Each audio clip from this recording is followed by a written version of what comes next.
Ghana, are gathered here to break that silence and also ask for your solidarity. For years now, the government in Togo, which is led by Foronyan Singbe, has hijacked the constitution of a country, silenced the nation, and continue to spill the blood of its own people to cling to illegitimate power. What is happening in Togo is not just a Togolese problem. It is an African tragedy, and it demands an African response. So today, you and I are gathered here to say enough. Enough of ECOWAS shielding despots. Enough of Ghana playing neutral where injustice bests just at our doorstep. Enough of watching our brothers and sisters bleed for the right to be heard. This event is a call to our conscience and a moment to remind ourselves that Pan-African solidarity is not poetry, it is a responsibility, and we need to take action.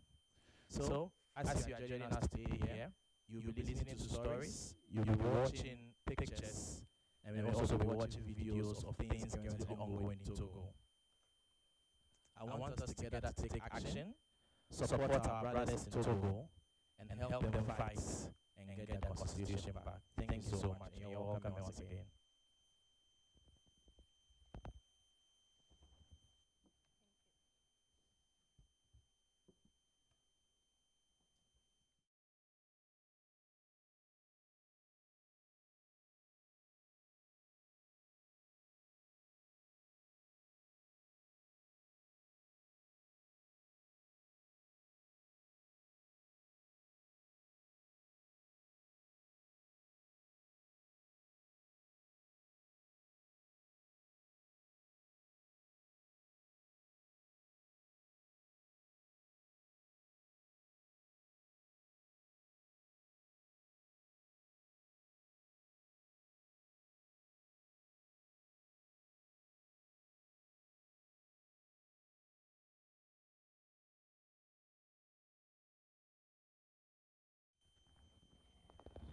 Hello. Okay. Wait, works. Good afternoon, ladies and gentlemen. On behalf of the partners putting this together, I would like to welcome you all, especially our friends from the media and other CSOs in Ghana. We know that there are different things that require our attention, and we are grateful that you chose to prioritize this conversation this afternoon and to be here with us.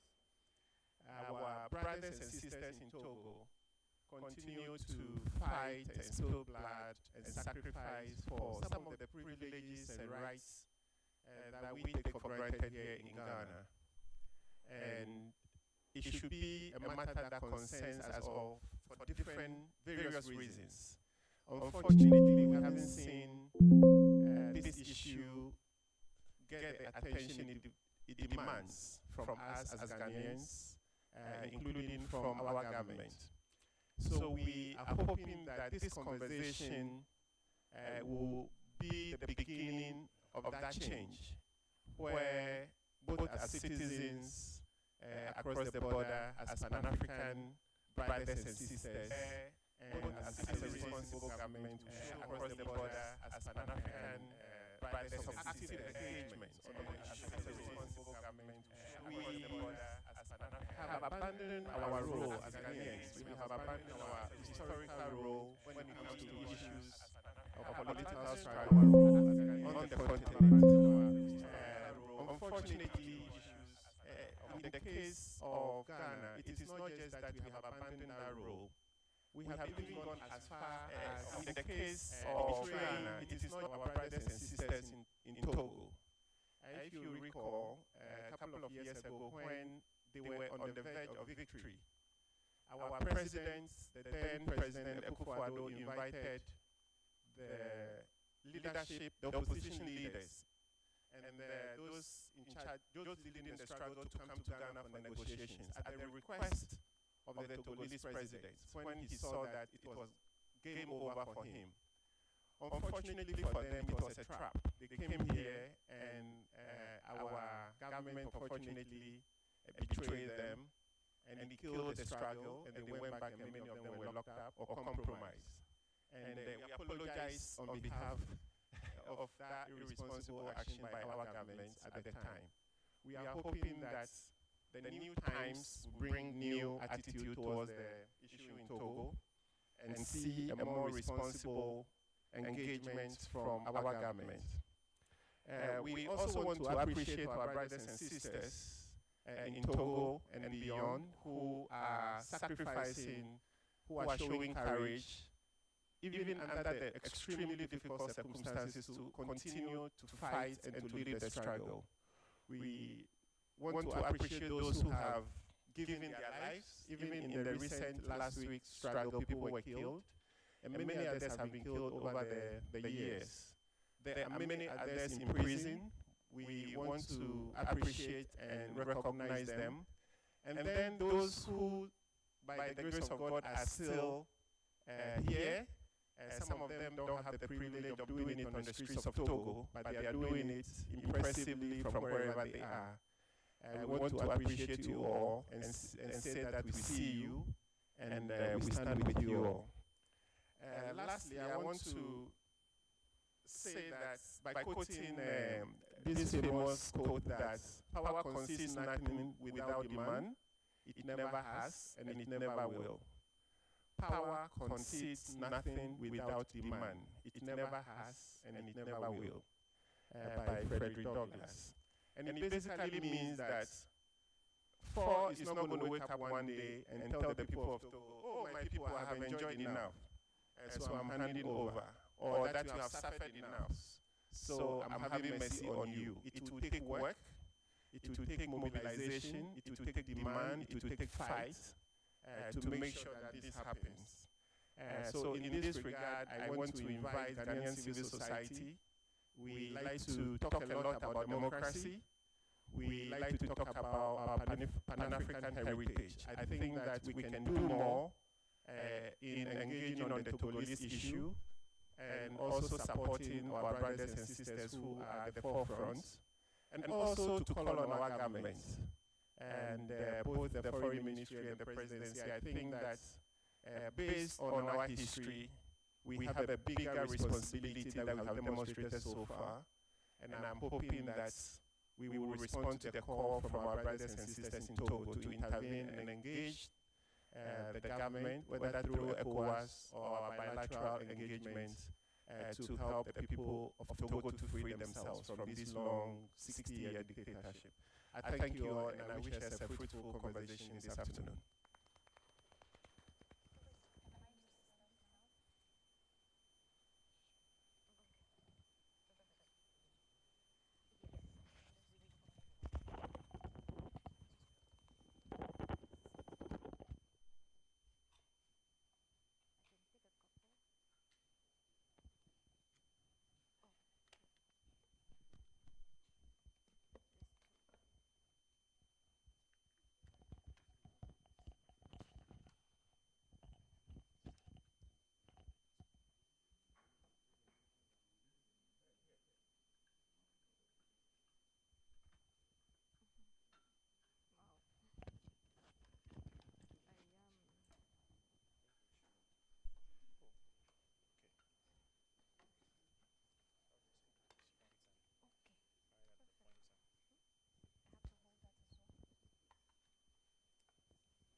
She has a mic.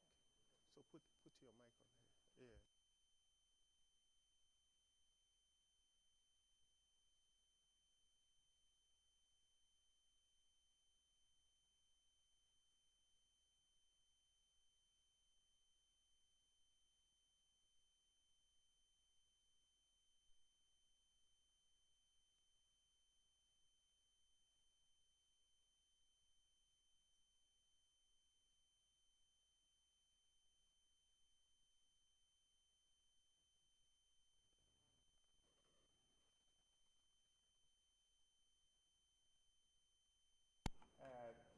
someone who has shown the courage that we have seen from our forefathers and foremothers that we love to celebrate.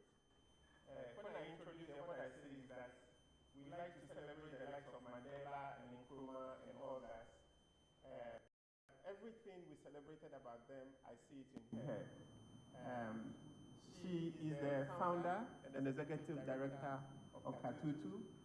Oliver asked earlier what it meant, so you can start your presentation by explaining that to us. And she is an activist. She's also a lecturer. She teaches in the United States. And she has been at the forefront of the Togolese struggle. She's the founder of Formers Go, the powerful movement that nearly toppled for a few years ago. And she's internationally recognized for her work. She continues to lead various movements, and particularly across Francophone Africa and at the Pan-African front. So please let's welcome Madame Farida Naburema. Thank you.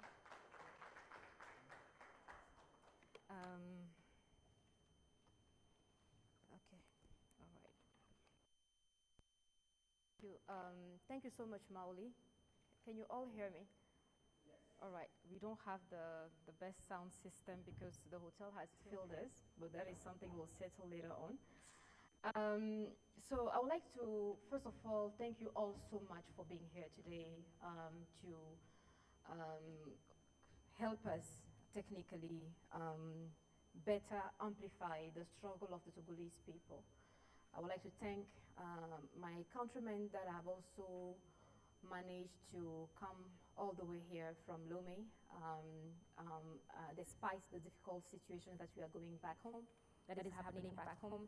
And I would like to thank all our comrades in resistance, particularly in Ghana, because we have received tremendous support from the Ghanaian community, and the whole of Africa at large. So I would like to provide a background onto this conversation. And before we get there, I would like to briefly introduce myself. I'm Farida Naburema. I'm a daughter of Togo, and I have been politically active in the struggle against the military regime that has ruled Togo for the past 58 years. Since the age of 13. I'm now 35, so technically I've been politically active for over 20 years. And unfortunately, it is not something to be proud of, because dictatorship continuing and persisting for decades, to some extent also shows a certain amount of failure, despite the numerous attempts that we have made. I am also the director of the Katutu Center, the Katutu Civil Rights Center, and like somebody previously asked what it means, I believe the Ghanaians that speak Ewe will probably understand the word Katutu. It means untying the rope, technically untying oppression. It means liberation. And through this avenue, we are organizing this policy and press brief to talk to the Ghanaian media, but also to the larger and broader Ghanaian civil society. And we would like to thank our colleagues in civil society that are here today, from Wademos, from WAXI, from Access Now, from many other organizations such as CDD that are here today. And also thank you, members of the media, that are here to help us amplify the struggle of the Togolese people. So I will focus on providing the background, and my comrade Rodrigue Ahego, who is here from Lomé, will be the one to tell you more about what is happening at the moment.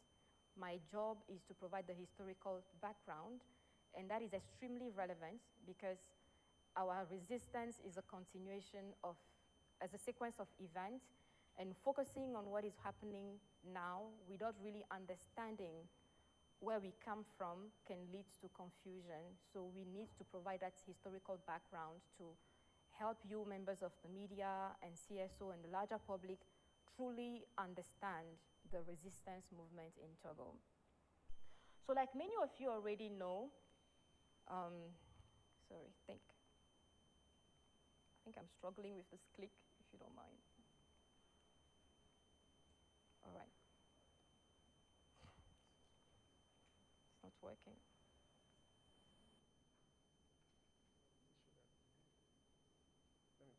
All right. Okay, so like many of you already know, Togo is what is left of the German Togoland. Our nation was colonized by the Germans from 1884, and after Germany lost World War I, it was given to the French and the Brits under the, at the time it was, in French we say SDN, it's the State of the Nations, which will later convert to the UN. And it was under their mandate, so we were not technically a colony of the French, but we were under the tutorship of the French. The British Togoland will eventually join the Gold Coast to form modern-day Ghana. It's about 1/3 of the territory, and the 2/3 of the territory is what is left of Togo as we know it today. We gained our independence in 1960. This after pushing the French government to accept that the United Nations hold elections, a referendum, to ask if the Togolese people wanted to continue with colonialism or simply wanted to form their own nation. Under the agreements with the UN, Togo was supposed to be placed among the countries that were to obtain their independence within 25 years. But after being under the French domination for almost 40 years, the French didn't want to go. So the Togolese had to mobilize and petition the UN. More than 40,000 letters were collected back in the days, in the 1950s, for the UN to hold an election in Togo, where we voted by 97% to obtain our independence from the French. That election took place in 1958. It was the first to ever take place under French colonies. And an agreement was made to gradually create the space for Togo to become fully independent within 2 years. And exactly 2 years after that, we became independent in 1960. Unfortunately, that independence was short-lived because barely 2 years into that independence, the leader of our independence movement was assassinated by soldiers of the French colonial army.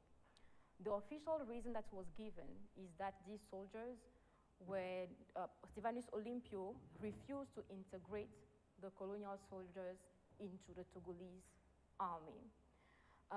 Even though the problems was more complex than that.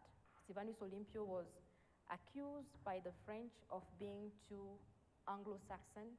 Indeed, he had very close relationship with English-speaking countries. And at a time where we were entering a post-Second World War and Cold War era, every Western region wanted to secure their regions that they are influencing on the continent. But beyond the official reason that was given, he was killed a month after the Togolese parliament passed a law to remove Togo from the CFA currency group. As you're all aware, 15 Francophone countries are still using the colonial currency, CFA, which is literally Franc des colonies françaises d'Afrique, meaning the currency of the French colonies of Africa. And on December 12, 1962, the Parliament of Togo passed a law permitting the creation of the Togolese franc, paving the way for the launch of our national currency. Exactly 30 days later, in the night of January 12 to January 13, 1963, soldiers of the colonial army went to the president's house to assassinate him. At first, they couldn't succeed, so he ran away and hid inside the compound of the American embassy at the time, which didn't have any security. It was back in the early years of independence. And he instructed his wife when the attackers were coming, because he could see them from his window, to call the ambassador of the United States to send him some support because he was hiding inside, he will be hiding inside the US embassy territory. Well, the US ambassador mistakenly or willingly called the French ambassador and informed the president was hiding inside their compound with no protection, and those soldiers went in and assassinated him inside the embassy of the United States. Togo was later on given to the militaries that were responsible for the killing of Olympio, including one notorious one called Eyadema Nyasimbe. He will end up ruling Togo for 38 years till he died in February 2005. Eyadema's rule in Togo was probably one of the most violent and brutal ones that Africa has ever seen. Living under Eyadema in Togo in the days of pure dictatorship meant living in surveillance every day. But beyond that, we had a particular tyrant that really loved being celebrated as a god. Technically, for many decades, students, civil servants had to go to the party headquarters and dance and sing for the president. Every morning when he's going to work, we had to line up from the residency of the president to his office to clap for him. And considering we're a Francophone country, we have midday break. People go home at 12 and come back to work at 2. So we clap for him at 7 a.m. when he's going to work, at 12 when he's closing to go to take his lunch, back at 2 p.m. when he goes back to work, and at 5 p.m. when he closes again. And this happened for decades. Just to give you an idea of the kind of dictatorship that we were under. But most importantly, under Eyadema, we had a single-party state. Every Togolese citizen was mandated to contribute financially to the ruling party, RPT. Media, private media was banned, so we only had one national television that broadcasted, I will always remember, from 5 p.m. to 10 p.m.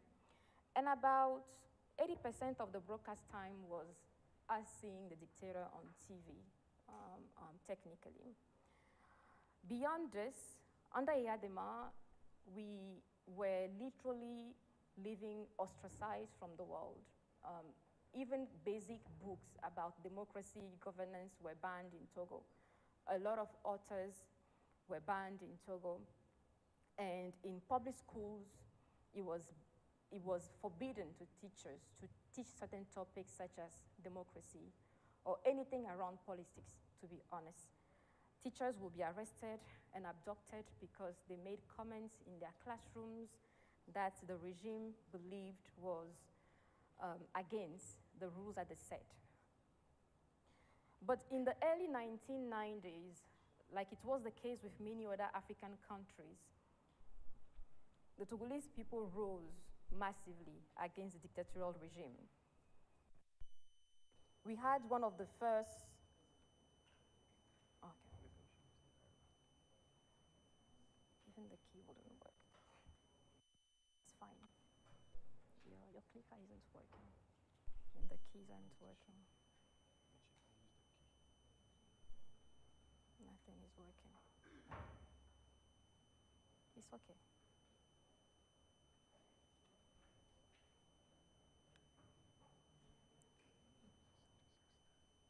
Do I have to click on it one by one?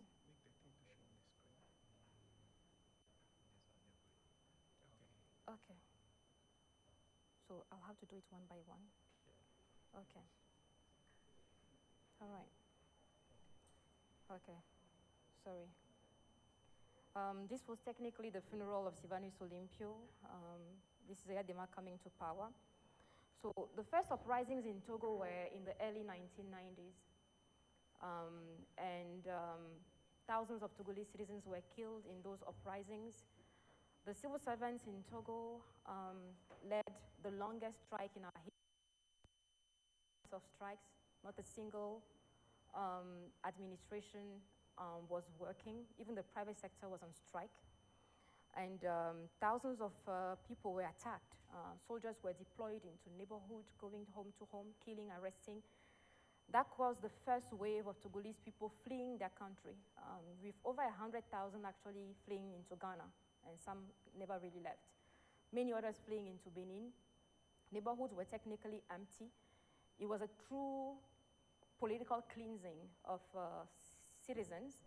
At some point, Yadema could no longer sustain the revolt, but he received the full support of the French government then, and the French sent soldiers on his aid, and they rescued the regime because the Togolese regime was extremely instrumental to the French administration. So eventually, Yadema managed to save himself, but the Togolese people, before Yadema died, after the 1991 to 1993 uprising, managed to push for a new constitution. Under the new constitution, we had term limits. We had a semi-presidential system, and Yadema couldn't serve more than 2 terms under the new constitution. That constitution is what we have been fighting to bring back to this day, because 10 years later, when it was time for him to leave, he abruptly changed the constitution, arrested opposition activists and leaders, and set the clock back to 0. He removed term limits from the constitution. That's what allowed him to remain in power until his death in 2005. When he died in 2005, the very same day he died, his son took over in a coup. He was put in power by, once again, the French. The president of France, Jacques Chirac, as seen in the picture, on the day of Yadema's death, said a sentence that I will never forget because it was broadcasted on the French media RFI. He said, in Yadema's death, France loses a strong ally and I lose a very close friend.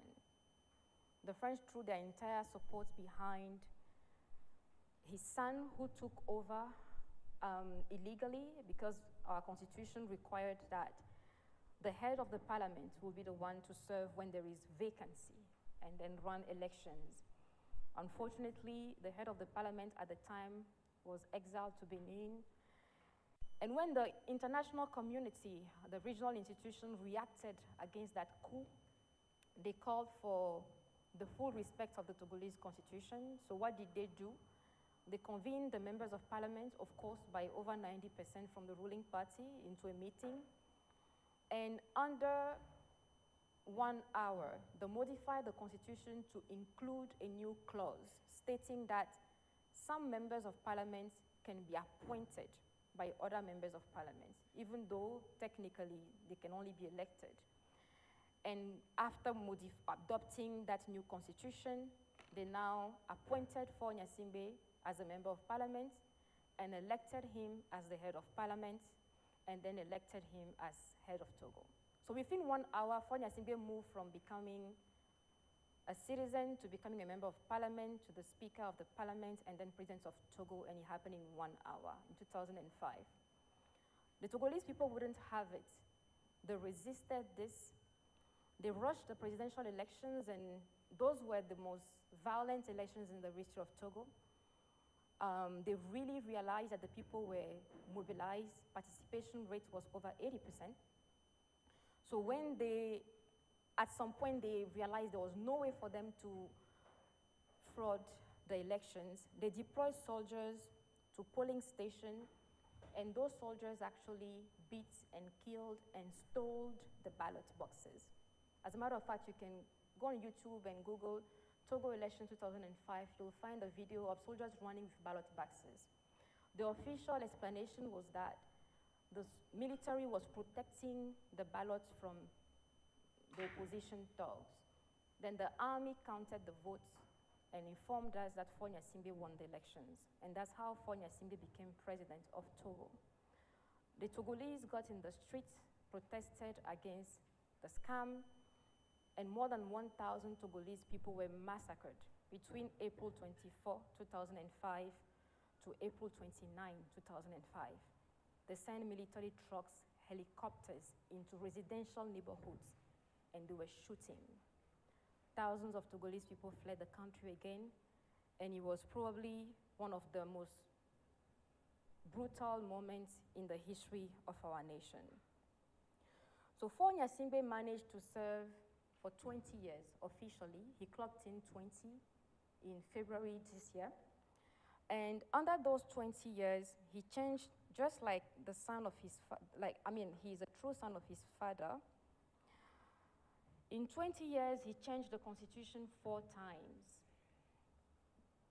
And the latest one was the one that took place last year. But before we even get there, I would like to bring you back to 2017.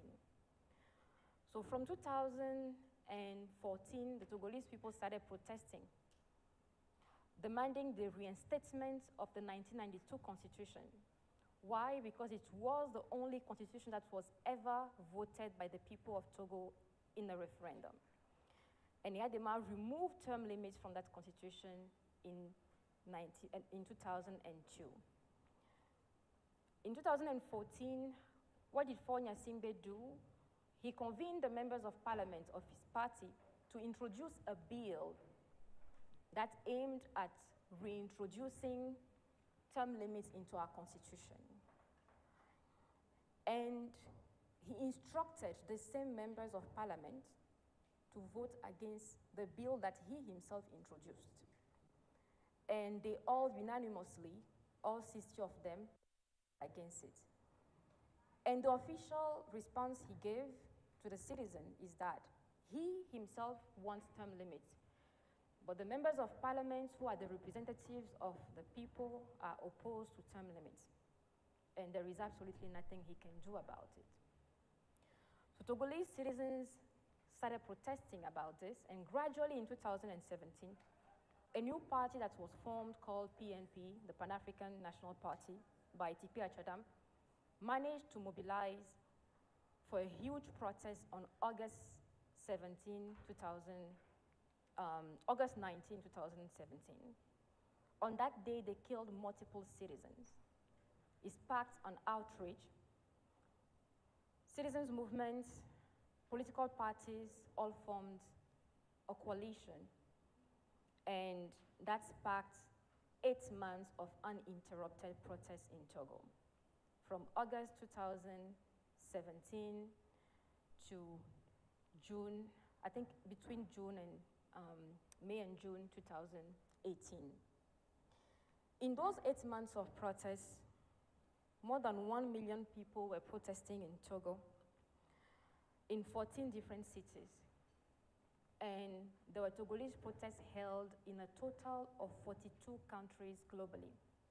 It was the first time that the diaspora played a massive role as well in the protests. Of course, as usual, they went after the protesters, they killed as many as they could, but the tension was so high that Faure Nyasimbe decided to call his friend for support. And the first one he came to visit was the president of Ghana. We'll get there. Nana Akufo-Addo called the opposition of Togo to meet him here in Accra and gave them his full guarantees that if they halt the protest, he himself will ensure Faure Nyasimbe never runs again because he has already served 2 terms. And beyond that, he reassured the Togolese opposition leaders that term limits will be reintroduced into our constitution. That caused a lot of crisis between opposition leaders because one faction,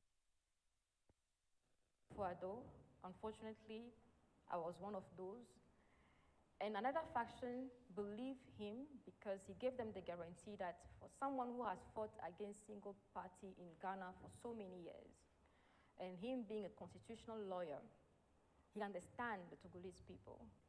And I remember having a conversation over the phone with the leader of the Pan-African Party because I was completely against them agreeing to Nana Akufo-Addo's suggestions. And he said, I remember when you are fighting and an older brother comes in to mediate the fight, you who refuse the mediation are actually the immoral one. So we should give the president of Ghana a chance to prove himself. Faure Nyasimbe performed his magic once again, They changed the constitution in 2018. They reintroduced term limits, but then they added a new clause. All the current and past terms of the president were void. So we set the clock back to 0. That's how Fonyasimbe managed to run for the 4th term in 2020. And of course, as every election in Togo comes with its own sets of crises, those elections also led to political crisis. But he was rescued by one particular event. It was COVID-19. The election took place exactly 2 weeks before COVID-19 lockdown. The Togolese were in the midst of protests against him rigging the 4th term. And when the lockdown was even announced, the Togolese were so convinced it was a hoax by the government that COVID didn't exist. It was just their attempt to silence them. The ban on protests that was announced in 2020, in March 2020 due to COVID, is still in place today. From 2020 to 2025, protests are banned in Togo, press conferences are banned in Togo, town hall meetings are banned in Togo. You can hold any event in Togo, concerts, soccer games, weddings, but the moment your event is political, then it can cause COVID, and it is banned.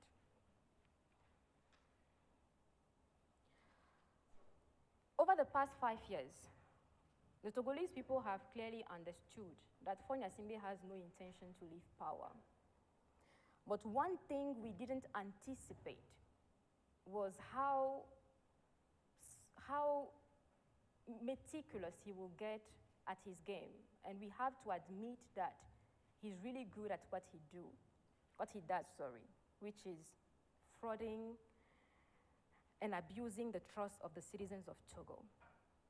So we woke up one morning of April 2024, last year, and we were informed that in the middle of the night, precisely at 2 o'clock in the morning, the expired parliament of Fonyasimbe, because the legislative elections were supposed to take place since December 2023, but they held on to organizing it. So the existing parliament then, their term had already ended. But that parliament modified the constitution in the middle of the night. And I recall one countryman posting on social media, it is not just the fact that they changed the constitution that hurts. It is that they waited for us to be asleep to do it. Under the new constitution, Togo no longer has a presidential regime. We now are under a parliamentary regime, which means we elect our members of parliament, and the members of parliament appoint the president. Now, there is another innovation that they brought to the whole game. Togo now officially has 2 presidents. We are the only country in Africa with 2 presidents. They introduced a new position called President of Council of Ministers, which has all the powers, and head of government. And the older position of President of the Republic became honorific. That president can only serve 1 term, while the President of Council of Ministers can stay there for as long as his party wins the elections. So the Fonyasimbe has one intention: to literally convince the world that Togo now has a new president, which is the new president of the Republic, and now Togo only has 1 term.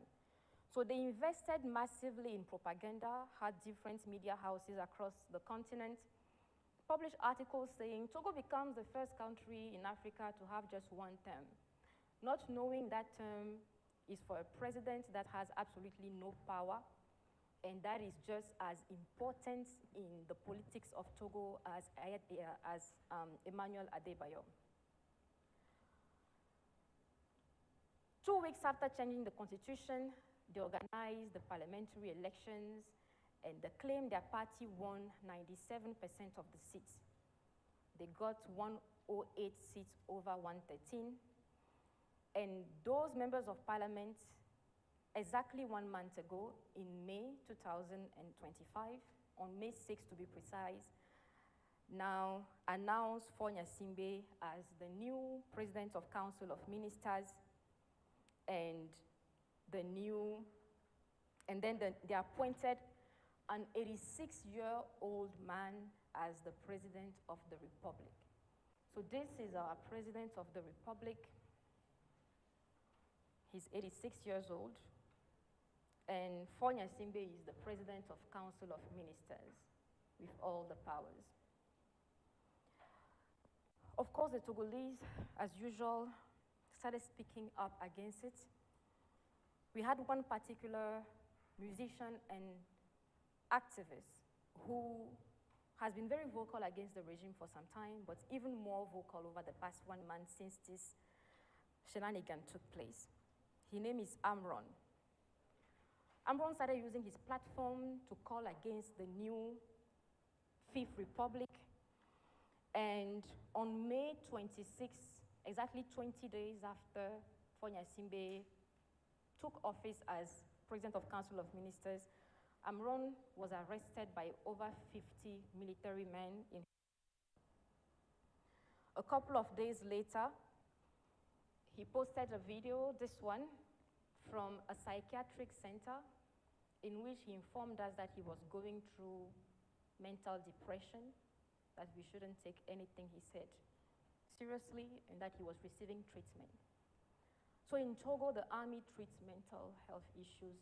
If you have any mental health problem, you can go to them. But the people of Togo, most particularly the young people, were so outraged by the arrest of Amron, and they started a massive protest, a call for a protest against, for the release of Amron. There was one particular day, our language, local language in Togo, that will translate as, when someone pretends that they are dead, you also pretend to bury them. So considering Fonya Simbe has always been pretending to be following the law, and considering that in Togo political protests are banned, the youth became very smart in how they chose to protest. On June 6th, Fonya Simbe turned 59. So they said that on June 6th, everybody will be in the streets to wish him happy birthday. And that is how the first protest of June 6th took place. The regime didn't expect the young people to be so organized, the organized neighborhood, from neighborhood to neighborhood. And those protests actually sparked a new movement in Togo that we are currently witnessing. After the June 6th protests, a new set of protests were called for June 26, 27, and 28. The regime, being so afraid of how things were evolving, released Amron. But despite the release of Amron, the young people were determined to continue with their calls for change. On June 26, 27, 28, several Togolese started coming out in their neighborhood protesting against the regime, putting barricades to slow down the soldiers, and 7 people were killed and their bodies were removed from one laguna we have in Lomé called Lagune de Bay. Unfortunately, it brings back memories because in the early 1990s, it was the same place where the army was dumping people they were killing so that they have no trace of them. A total of 7 people were killed, including a 15-year-old boy. I think out of the 7, 5 had bullet wounds. But the regime issued a communique informing us that the people who were retrieved from the lake, their death has absolutely nothing to do with the protest. These people literally went for swimming and they drowned.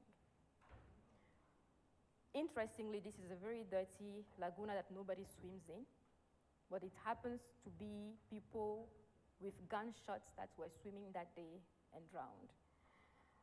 They unleashed a massive repressive apparel on the country. Currently, hundreds were arrested during the protest, but they didn't stop there. Since June 28th, they have continued arresting people almost on a daily basis. They call them preventive arrests. Technically, if you are suspected as someone who could potentially take part in the protest, you are arrested as a preventive measure. Among the persons arrested, you have this lady. She's currently in jail with her daughter, who is 4 months and a half, 4.5 months old. The only thing she did was providing food to protesters, and that's how she got arrested, and she's still being detained with her 4-month-old baby. Just this week, on Monday precisely, they arrested Folisa Chivi, a Togolese activist, who has been arrested many times in the past, but this particular time, what's interesting is that he wasn't so involved into the current ongoing crisis, but as part of the preventive arrest measure, he was also arrested as a preventive act ahead of the upcoming elections. So as I'm speaking to you, internet has been slowed down in Togo. All social media are banned, including WhatsApp, Signal, Facebook, and TikTok. So people have to use VPNs to be able to access social media. They are continuing their arrests, and they have last week on July 2nd called on all the diplomatic missions in Lomé, that of governments of Ghana, Nigeria, Benin, Senegal, and other countries, and they ask for the help of those governments to identify and extradite all the Togolese activists that were living in their country. Why? Because the current wave of protests is entirely led by activists in exile.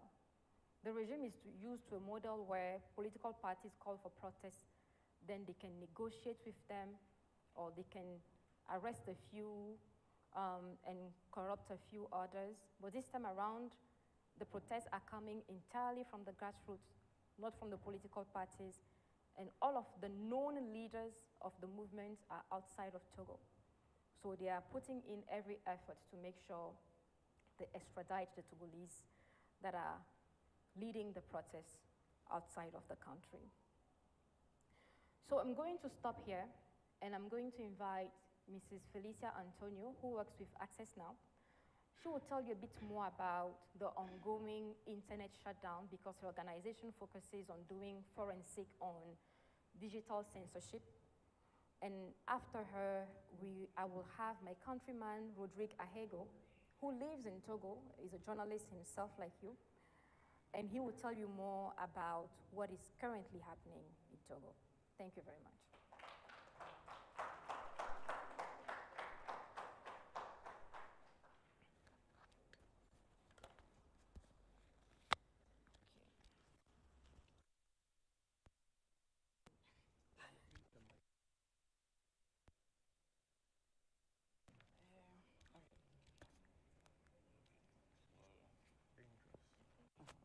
This one you have to hold, otherwise we can't hear you. Okay.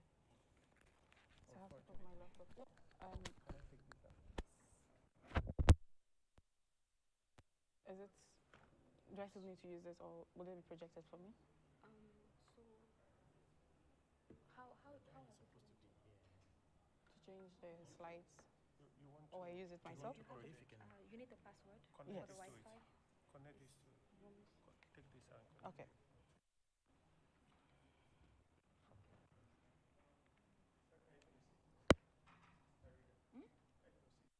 I'm gonna sit on. Sorry. I was using my hotspot. Is there smaller? This one. This one? I'm gonna go out and get you the thing because it fell.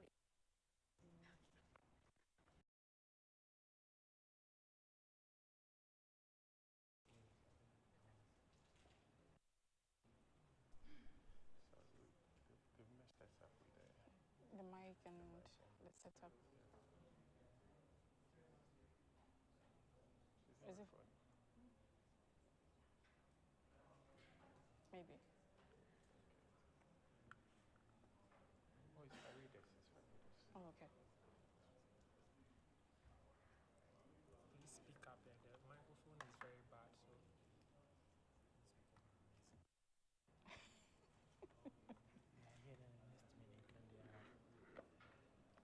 still not working.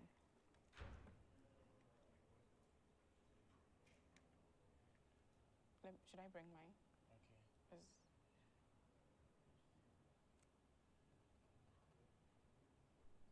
For it to go off and come on. Hey, Alfred. How can you get this to show your head? All right. Hold on, let Alfred help. okay. It's already connected here. So Yeah. It's supposed to come out. No, it's not picking at all. All right. It says no coming. signal. yeah.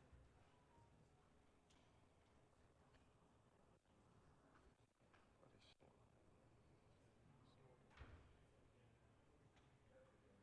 You wouldn't want us to download it and present. If I sent it already. Once the signal. You have it on a pen drive? No, I sent it to you via email. To who? To Farid. Farida and is it Prince? Prince.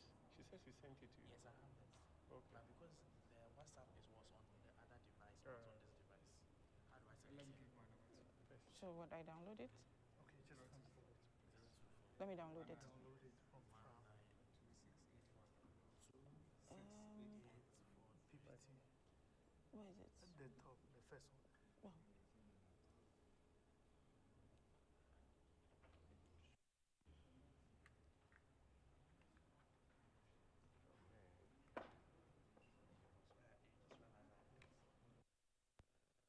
let me help.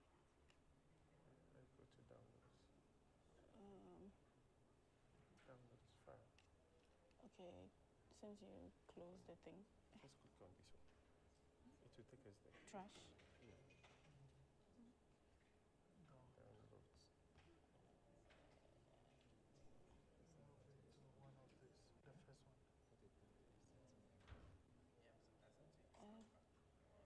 I think it's this one. Yeah. Okay.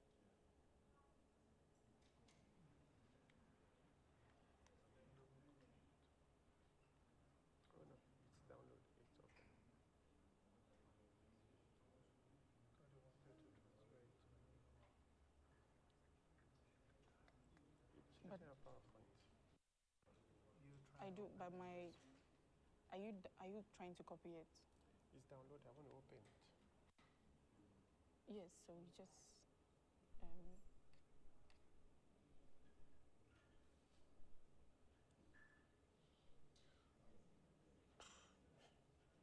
Okay. Yeah. This will not work.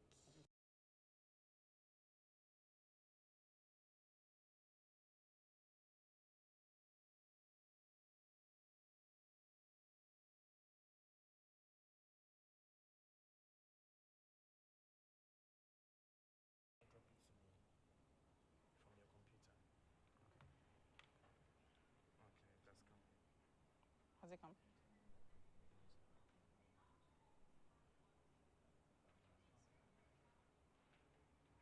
It's just for them to follow So what I I'm think you doing. can do the setup. I have this that's loaded Okay. so I can. Your number ends with 43.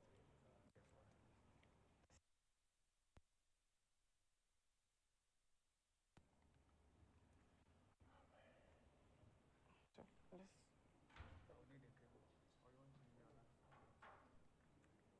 You can just drop it on the table. When I'm done, I'll pick it up. Send that to me.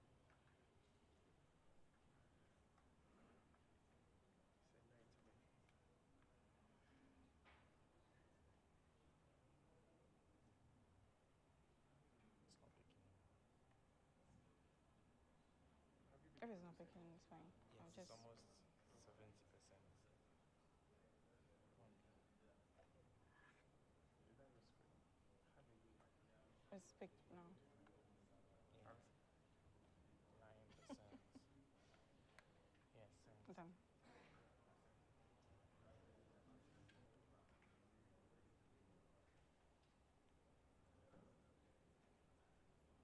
You have saved the day.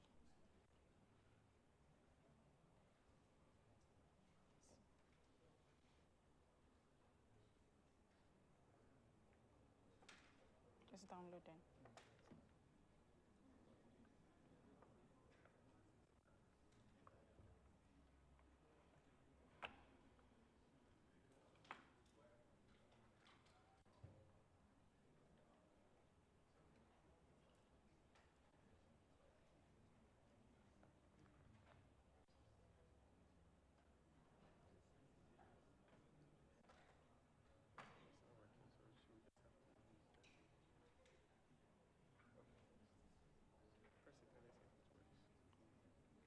this the, okay. So would I use these arrows? Let me try to see.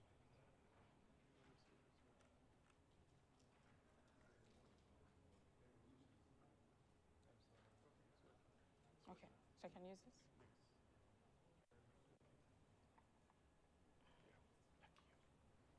Listen, okay. Hello? Can you hear me? Is it or not? Oh. You off it. Use the mic, yeah. So you can This one is off. just hold it. Where is it?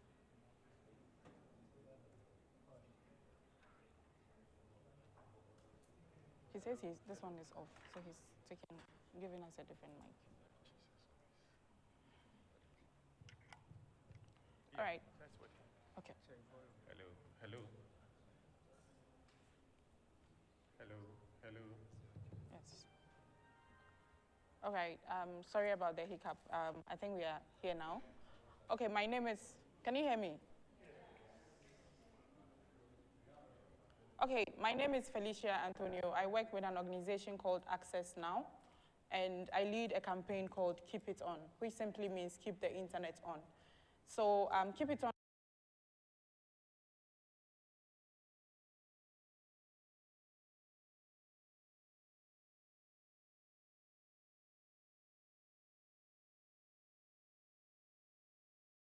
an international human rights organization, and our aim is to defend and extend digital rights of people and communities at risk.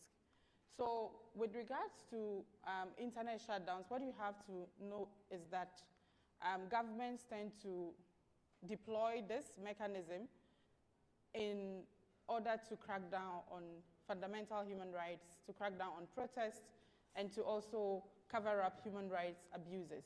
And so as you can see in of course, people were out on the street protesting, and in order for the government to cover up what was going on in the country, they would target social media platforms. They would also slow down internet access, as well as block access to media websites to make sure that they control the flow of information in and out of the country.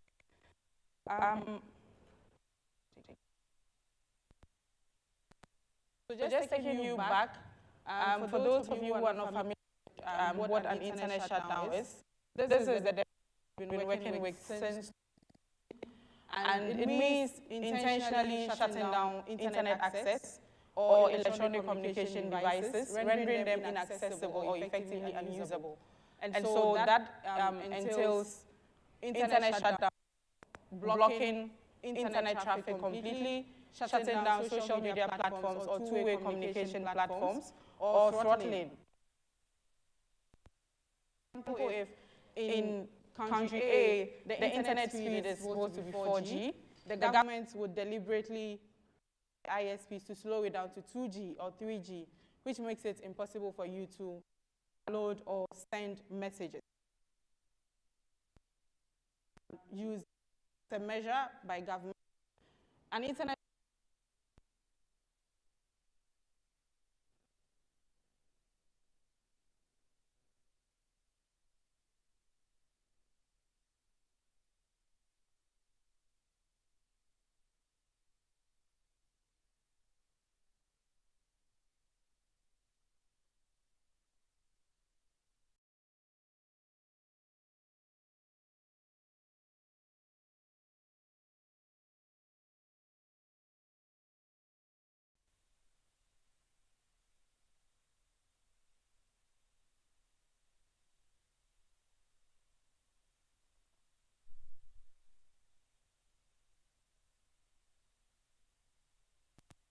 platforms, Facebook, Telegram, Signal, and we work with the measurement community that allow or with evidence of these disruptions that happen during internet shutdowns. And so we are able to document technically what platforms are being blocked,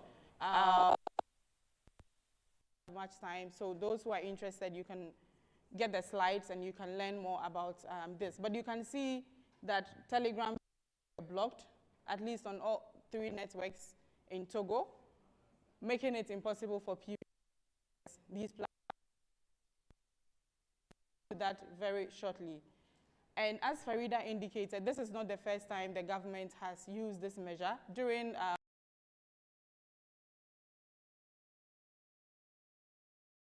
and then in 2017, when there were widespread protests, the government again shut down the internet.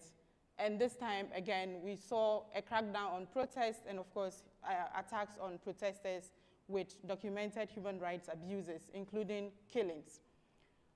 The 2017 shutdown was challenged at the ECOWAS courts. There was a ruling against the use of shutdowns in Togo. And in 2021, the ECOWAS court ruled that the shutdown was illegal and a violation of freedom of expression rights of the people of Togo, and urged the government not to do so. But we can see clearly that the government has repeated these actions. As at the time we were putting together this report last week, the shutdown seems to be ongoing. And so this means that to access these platforms, if you do not have a VPN, it will be very difficult for you to do so while in Togo. So these are the technical evidence of what is going on with Togo. So you can see prior to the protests or the dates before the protests, you can see that all these platforms were accessible. But then we start documenting anomalies in the data set. This is an open source data, so you can visit the website and see and learn more about these technical evidence. YouTube has also been slowed down, or the speed of YouTube has been being throttled in Togo. And then, as I said, we work with a number of technical community partners. So UNI, that is the data you saw earlier, this one. And then UNI to document technical evidence for websites, social media disruptions. And so if that is what is happening in your country, you can use this tool to run tests in source database where you can see the results of the measurement. Put together that information to put out reports and to also support our advocacy. What you need to know about UNI is the more measurements we have, the better, so that we can be able to corroborate and ascertain what exactly is going on with these networks or websites. We also use a platform called Internet Outage and Detection Analysis, or Cloudflare Radar. They also support us with technical evidence when it comes to internet disruption. And these are better resources for complete internet blackouts. So when it's completely disrupted, tools are able to document the evidence, and you can see the technical evidence that these shutdowns are happening. So UNI is an app you can download. I included the resources here, maybe for our friends, partners in Togo, to be able to follow the steps, to download it, and to continue running more measurements. This is important in case we want to sue the government of Kenya for these, for the government of Togo for these shutdowns again. Sorry, Kenya has been in the news as well, so it's not out of place that I mentioned that. But anyway, so you can download this and follow the steps to install UNI and run apps, so we can have more evidence of what is being blocked. And it's important to note that while running UNI tests, your privacy can be seen by the internet service providers. So it's very important to be careful when running these tests. And we are very transparent about this because we want people to be careful and not put anyone in danger, even though we need more support in order to advance and document this evidence of government's censorship. And then also, I mentioned VPNs, and it's important to note that it's not every VPN you see that you should download and start using. Some VPNs can compromise your privacy and your security, and so it's important for you to download VPNs that are audited by digital security experts. And so we've been working with these partners for some years now, All of them are free. For Tunnel Bear, we have with them. So for instance, when the protest started in Togo, we reached out to them to say, can you please open up access in country ABC? This is what is happening. And because of the long-standing partnership we have, they are able to do that, and people can access it freely. The first is free to use. You can install and download. I've included links to the website so you don't get and end up downloading them from website here. I've also put a note here about what I've in VPNs. It's important for you to select a VPN that would ensure your security and not put. And I've included the French versions of some of the flyers for our friends in Togo. Tor browser is also a good tool to use to circumvent as well as protect your privacy when online. And then a number of resources also included for further reading for people that are interested. And of course, you can reach out to me or keep it on, #KeepItOn, and we are happy to work with everyone, but we are all in solidarity with the people of Togo. We are currently working on a number of advocacy areas to be able to raise awareness about what is happening, denounce what is going on in Togo, and show solidarity for the people of Togo. Thank you, and if there are questions, let me know. If not, I'll take my seat.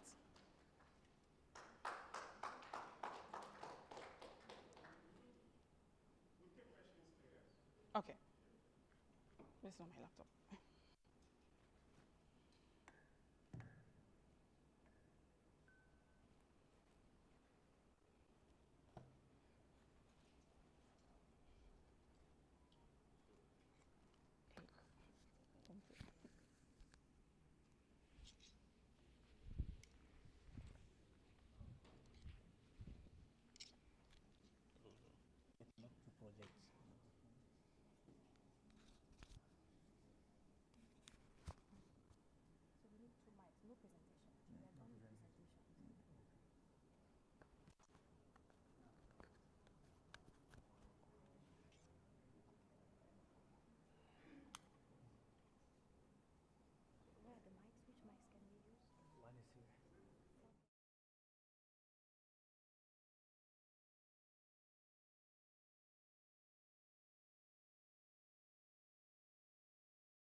Concours et contributions permettra ou servira d'appoint pour le peuple togolais qui en a besoin, surtout face à cette dictature féroce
Et la majorité de ces victimes, on a au moins repêché 5 corps sans vie dans la lagune de baie et dans le 4e lac. And the vast majority of these victims were actually retrieved from the lake, out of which 5 from the Bay Laguna and another one in Laguna known as the Fourth Lake. Et des témoins rapportent que certaines victimes présentaient des signes de torture, suggérant qu'elles auraient été battues à mort avant d'être jetées dans la lagune. And witnesses actually account that many of the victims were severely brutalized and beaten, and their bodies were also presenting wounds and signs of torture. Et pour ce qui concerne les manifestations elles-mêmes, il faut noter que les forces de sécurité, appuyées par des miliciens bien armés, ont utilisé des gaz lacrymogènes, des matraques et des armes à feu pour disperser les manifestants, mieux les blesser et les tuer. The military and security forces in Togo, supported by militiamen that were recruited wearing civilian outfits, took part in the repression, in beating protesters and wounding them, in some cases also shooting them dead. Et ce qui a amené les autorités togolaises à s'attaquer à l'Internet, c'est justement les vidéos qui sont devenues virales sur la toile et qui fait que le Togo, ou la répression au Togo, n'est plus silencieuse. And what has led the government to shut down the internet is the number of videos that have flooded social media, as citizens have become their own reporters, that have actually shocked the world and has prevented the regime from silencing, as usual, what happens in Togo. Et sur les vidéos, on peut voir la bestialité et la sauvagerie des agents déversés pour étouffer les manifestations. And on those videos, you can see the level of savagery and bestiality of the Togolese security forces and militia that took part in those repressive actions. On a essayé, entre le 5 et le 6, de dénombrer une centaine d'arrestations et parmi la centaine, il y a des portés disparus, des gens dont les familles n'ont pas de nouvelles à ce jour. We have actually, between the 5th and the 6th protest, the first one that happened last month, over 100 persons were arrested. Many have disappeared to this day. The families still don't know of their whereabouts. Alors, il faut dire que la situation sécuritaire des droits humains au Togo va de plus en plus dégradante, exposant donc les défenseurs au risque d'enlèvement. So it is important to note that the ongoing security of human rights defenders in Togo is extremely deteriorating extremely, as many human rights defenders are facing risk of being abducted, and many have already been abducted. Tout à l'heure, vous avez vu la photo de Folie Sativi. Et avant son arrestation, parce que j'étais dans une réunion tout à l'heure, il y a à peine 1 heure et demie, avec l'avocat qui le suit, qui a pu le rencontrer. Et quand vous dormez tranquillement chez vous et vous entendez du bruit, vous vous réveillez et ce sont des hommes en cagoule, en civil, bien armés, qui escaladent les murs du voisin, qui viennent escalader votre mur et venir vous chercher pour après vous accuser à tort. So just barely a few hours ago, I was on a call with the lawyer of Folisa TV, who I showed earlier on, who was abducted earlier this week. His lawyer did mention that people who were actually wearing face masks, unidentified men, jumped the wall from his neighbor's homes and entered the premises of his home, and forced themselves into his room in the middle of the night, and that's how he got abducted. Nous avons rencontré les familles des victimes et quand je suis rentré, j'avoue que j'ai versé les larmes et ça m'a inspiré. Un témoignage que j'ai repris sur ma page Facebook que je vais vous relire ici et vous allez comprendre ce qui se passe réellement au Togo. I met with some of the families of some of the victims, and some of the testimonials were so painful that when I got back home, I cried. And I'm going to read one of those testimonials to you. Notre fils sait nager. Our son knows how to swim. Il a l'habitude d'aller jusqu'à l'autre bord et revenir sans souci. He usually swims to the other side of the lake without any problem. Lorsqu'il s'est jeté à l'eau, ordre a été donné. When he jumped into the lake, an order was given. Tirez, tirez, tirez. Shoot, shoot, shoot. Une arme fut pointée dans sa direction. A gun was pointed at him in the water, Le tireur vise, puis tire 3 coups. and he was shot 3 times. Nous nous disions que notre fils n'était pas touché. Initially, we thought he didn't get hit because he was swimming. Nous espérions qu'il allait revenir. We hoped he was going to come out. Autour de 22 heures, aucun signe de vie. Around 10 p.m., no sign of life. Nous nous sommes dit qu'il pourrait, de peur de se faire arrêter, choisir de se mettre à l'abri. So we assumed that out of fear of getting arrested, he probably swam out and was hiding somewhere. Toujours sans nouvelles. Still no news. Ça devenait inquiétant. And then it was getting worrisome. Nous avons alors pris la décision de faire une consultation divinatoire. So we decided to consult the gods. L'esprit de notre fils nous informe qu'il est quelque part dans l'eau et qu'à 16 heures, il allait sortir la tête de l'eau. And the spirit informed us that our son was dead and in the water, and around 4 p.m. his body will appear. À l'heure indiquée, notre frère a pris la pirogue et à quelques mètres, il aperçoit un signe. At that time, our brother took the boat, I don't know how to translate it word by word. The canoe, The canoe. yes. And he saw a sign. Une main et une partie de la tête étaient effectivement visibles. One of his hands and part of his head was visible. C'était le corps sans vie de notre fils. It was the lifeless body of our son. Vu l'état du corps, nous avons procédé à son enterrement dans l'immédiat.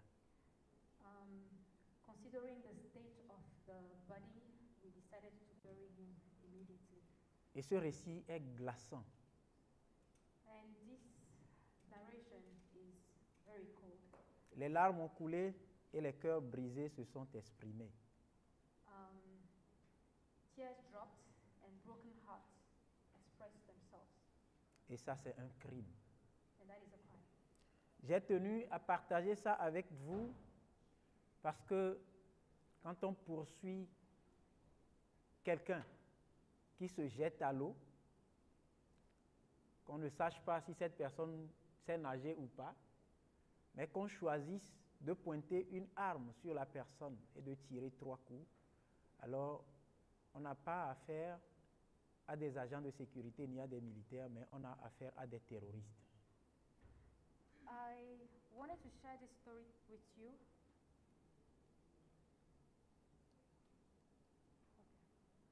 I wanted to share this story with you because if someone who's running away from the police jumps into a lake and that they specifically pointed a gun at him and shot him 3 times, then we are not dealing with security forces, we are dealing with terrorists.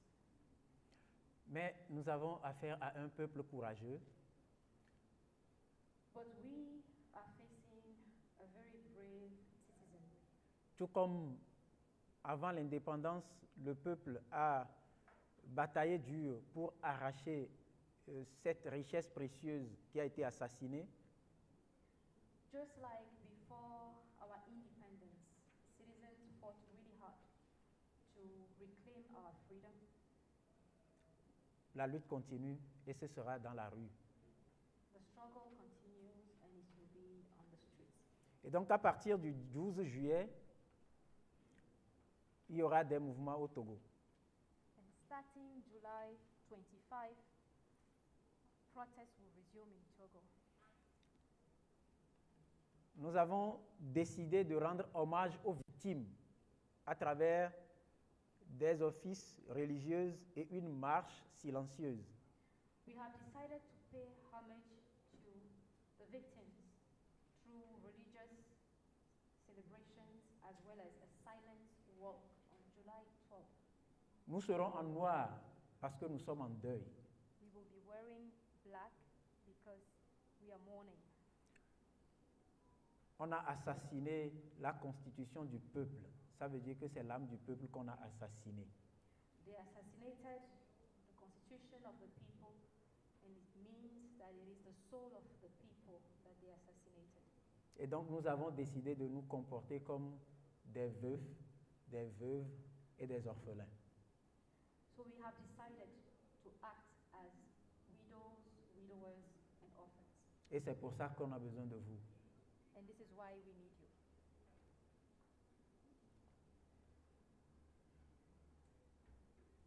Pas pour pleurer avec nous, mais pour nous soutenir afin que plus jamais ça, nous n'ayons à verser encore les larmes ou que le sol du Togo soit encore mouillé de sang innocent. This is why we need you, so that never again, not to cry with us, but to see that never again will the blood of the Togolese, innocent Togolese citizens will be shed. Et donc c'est important qu'on puisse comprendre dans un premier temps. C'est pour ça que je trouve très très importante cette conférence de presse et merci de l'avoir organisée, parce que j'ai l'impression qu'on ne comprend pas encore ce qui se passe réellement au Togo. And I think this is why this press conference is important, because I feel like the rest of the world still doesn't grasp what is happening in Togo. Il y a des images que vous avez vues et on vous a menti que ces images ont été générées par l'intelligence artificielle. There are some images of the repression that circulated that you have probably seen, and the regime has been claiming those images were created by AI. Il y a une femme courageuse qui, devant le procureur, s'est déshabillée pour lui montrer ses fesses. There was one very courageous lady who stripped herself naked in court to show the prosecutor her wounds as a result of torture. Et cette image-là n'est pas générée par l'intelligence artificielle. And that image was not created by AI. Vous avez vu la vidéo d'une femme qui était tranquille sous un apatam et des hommes en treillis de passage à bord des motos ont pris d'assaut la dame et elle a eu la vie sauve, on va dire grâce à Dieu. There's also one video showing a woman sitting quietly, and some men in uniform on a motorbike held her and attacked her, but luckily she survived the attack. Vous avez également vu une vidéo d'une vieille femme de plus de la 80aine qui était dans sa chambre et les bandits ont choisi de lancer des gaz lacrymogènes dans la chambre, assez pour que la fumée puisse étouffer la vieille. There was also one video of a woman in her 80s, an elderly woman, and the soldiers threw a lot of tear gas in her room in order to suffocate her. Et donc, ce n'est pas l'intelligence artificielle. Tout ce qu'on a raconté aux diplomates, ce sont des faussetés. None of these videos are AI generated. Everything that was told to the diplomats and the international community were lies by the government. Et c'est pour ça que nous avons besoin de vous, et c'est très important, sur tous les médias. Comme on l'a dit également à l'ambassadeur du Ghana, je l'avais dit, on ne sait jamais. La veille citoyenne mérite d'être je dirais, au cœur du travail à faire pour qu'on ne vienne pas traverser les faits ou mentir dans le compte des Togolais. Nous ne sommes pas des sauvages, nous voulons juste la liberté et retrouver notre dignité en tant qu'humains. And this is why we need you people to help raise awareness and reveal the truth about what's happening in Togo. Citizens must be ensuring that they are bringing awareness to the cause of the people of Togo and understand that the citizens of Togo are not savages. We are just fighting to reclaim our freedom and our dignity as people. Ça a trop duré et il faut que ça finisse cette année. Merci. This has lasted way too long and it must end this year. Thank you.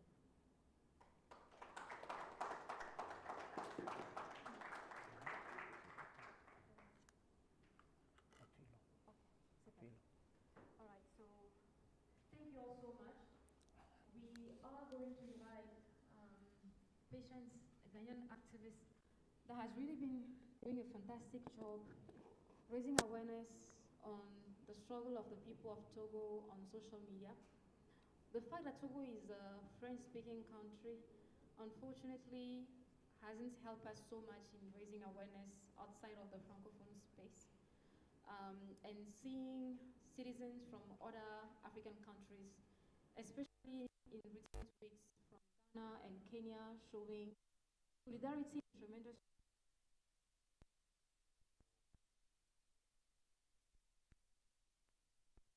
in this.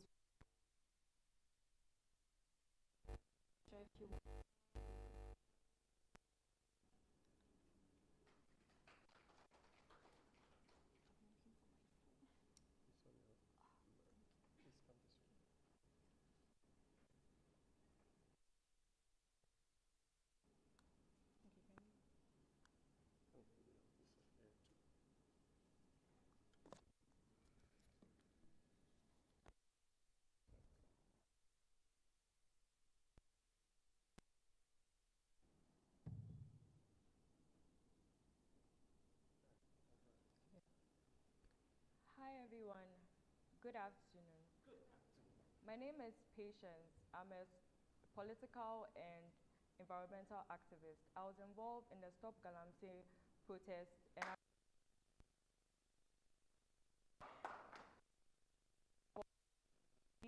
Togo and for Nasingbe Must Go protest. I came across videos of what was happening in my timeline on Twitter. People were being beaten. I saw tear gas being thrown at the protesters. I saw militia, or I think they are security forces, shooting at protesters. And I was confused. I was like, what is going on? What is going on? I saw a Free Togo hashtag trending. I was like, what is happening? What's going on in Togo? I didn't understand because everything was in French. So I went and I used ChatGPT to translate what was being posted on Twitter to understand what was happening. And I saw police brutality. I saw people crying for solidarity from other countries. I created a space on Twitter to find out more and to understand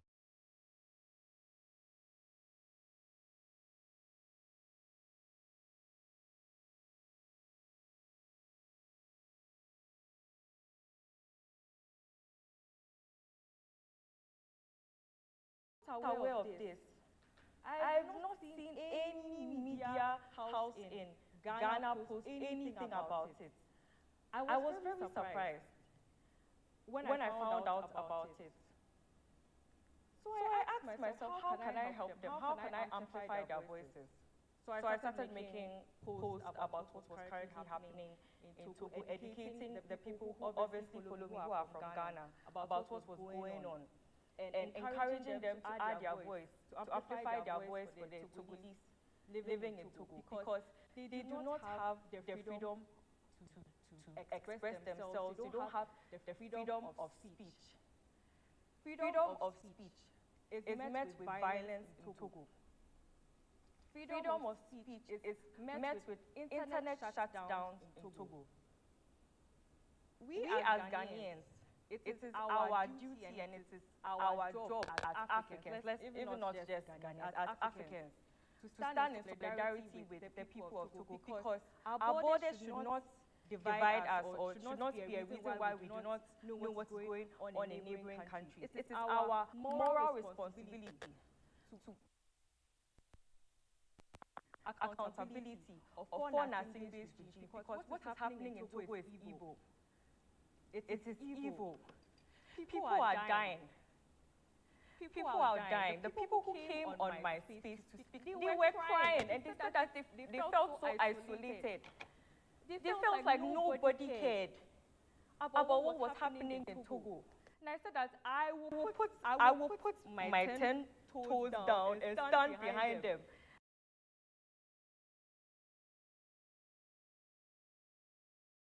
Large, I only have 5,000 followers. But I said that I will use this platform to amplify their voices because they need our help. They need our solidarity. Oppressors thrive in isolation. If you keep quiet, you are complicit. If you are silent, you encourage the dangerous environment that is going on in Togo. What the protesters in Togo are experiencing. So please, please, please, add your voice, amplify their voice, because they need our help. Thank you very much.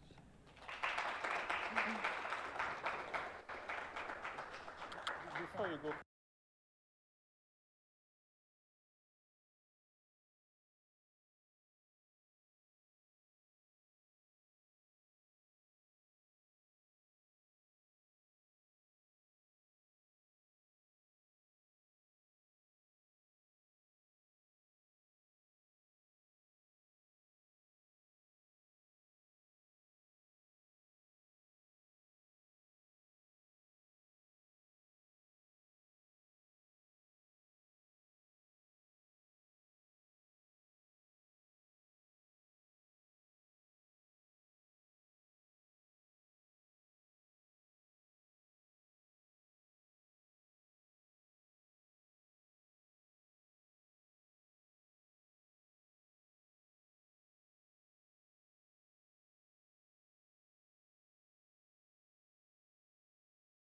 Very much for all you have been doing. Close by expressing once again my profound gratitude to all of you here today from civil society and from the press. I want you to know that the nation of Ghana was built initially by people who believe not just in the freedom of Ghanaians, but in the freedom of all. Ghana is not free till we are all free. Ghana has always been a land of refuge and resistance from the likes of Julius Nyerere, first president of Tanzania, came in Ghana in the resistance against the great Robert Mugabe, who at some point was also in exile in Ghana. The Ghanaian government investing massively support the struggle against apartheid. Ghanaian soldiers being on the ground in Angola fighting the Portuguese for the liberation of Angola. To the times where Ghanaian soldiers were also in Togo, helping us in our efforts to bring an end to the regime of Yadema Singh. Ghana has always stood by the abuse across the continent, and for this we are grateful. We don't feel like we need to ask because we already see that solidarity manifest.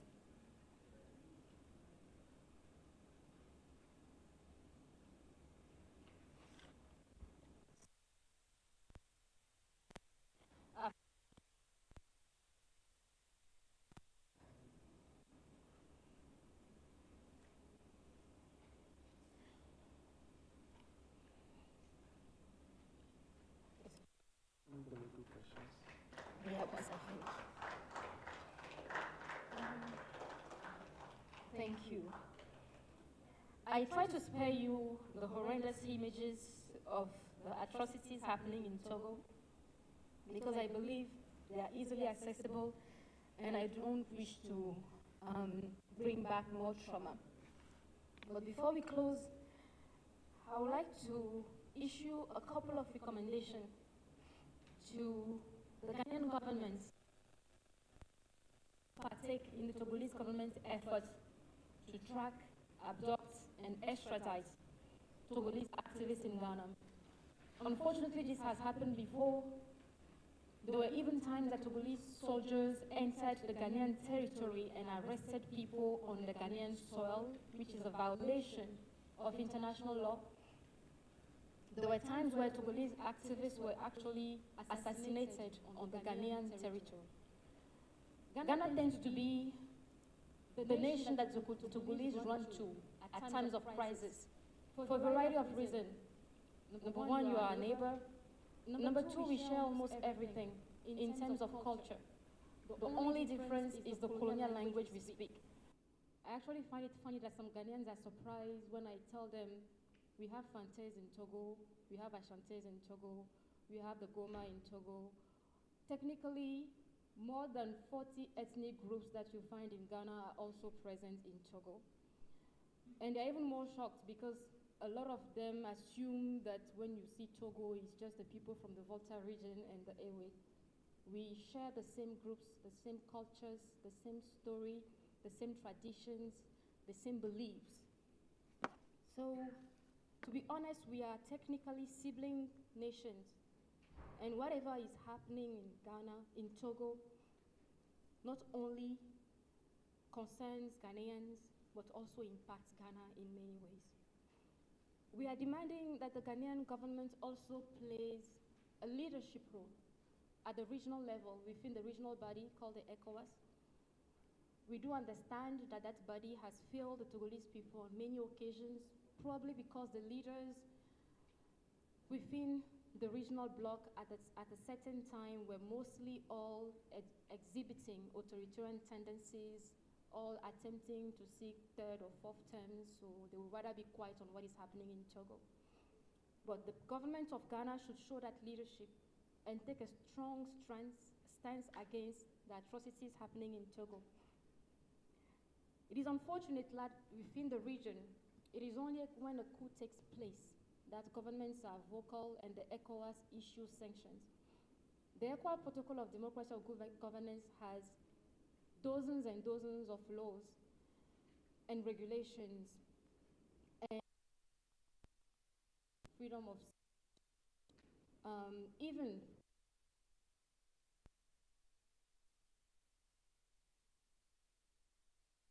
Protocol of Democracy and Good Governance. But the only regulation that leads our nations to that leads that body to sanctioning nations and governments is when leaders are removed by a coup. Citizens can be killed by thousands and nothing happens. The leader will not be sanctioned and there's absolutely no consequence. But I am certain that if tomorrow you wake up and hear that there's a coup in Togo, you'll find out that the ECOWAS has expelled Togo and suspended Togo from the ECOWAS. The borders have been shut down. People are no longer allowed to travel to those countries, and goods are no longer allowed to enter those spaces. If the regional bodies do not want to see armies intervening more on the continent, then they should stand by the people when they are fighting for their freedom. And for us, the people of Togo, since the existence of that regional body, there has never been a time in which they stood by us and took any action against that regime for the atrocities that they commit. So we hope the government of Ghana, which is celebrated as being a democratic government, will play that leadership role. We also call on a truth-finding mission to document the human rights abuses in Togo, because they must not continue to go unpunished. And we want accountability for the crimes that are committed. In the end, I want you to all know that, unlike some people believe, Togo is not a have been ruled by a military regime in Africa, 58 years of the same family. And when I speak about it in certain spaces, there is one question that people ask, and I know they don't mean harm, but it really irritates me. And the question is, how can the Togolese people allow one family to rule them for 58 years? The Togolese people have never allowed this regime to rule them for even 1 month. They have been protesting since 1960. They have been killed. My grandfather spent months in prisons in the 60s and the 70s because of his struggle against this regime.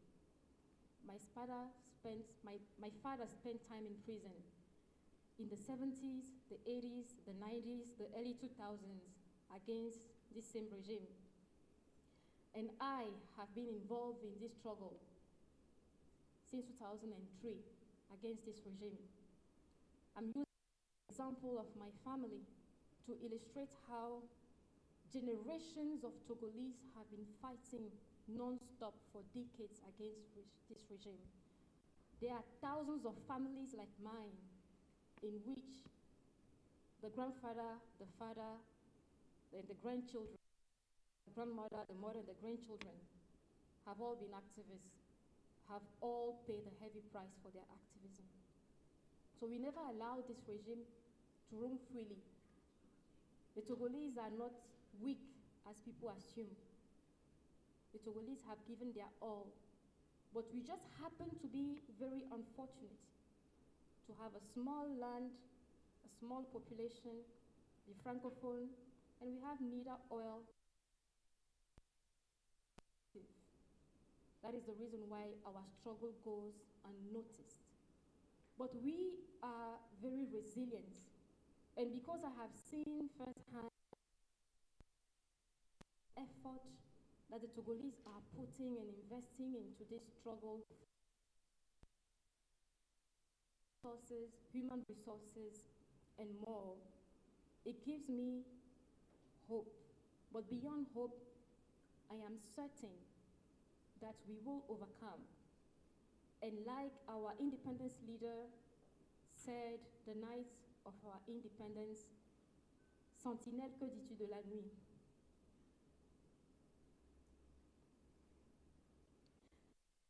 Le jour vient. Sentinel, what do you say about the night? The night is long, but the day shall rise. Thank you.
we want all of them to go.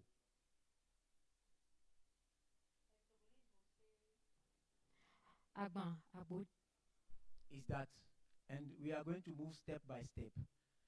Those people say that we must live for and fight French. No, we know what we are doing. We help them fight their regime. In Burkina Faso, we help them fight Blaise Compaoré. In Mali, we help them fight their president before. In Niger, we help them fight their regime before. So they must help Togo people and his friends, and the second step will come. Okay, Mm.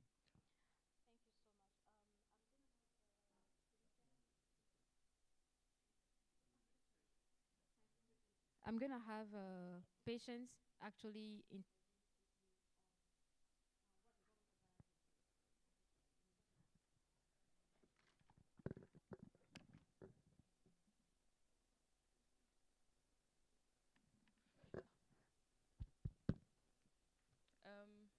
So what the government of Ghana can do is leverage their position in ECOWAS. So they can use their diplomatic channels to pressure the Togolese regime and can initiate or support diplomatic calls for a return to the 1992 constitution.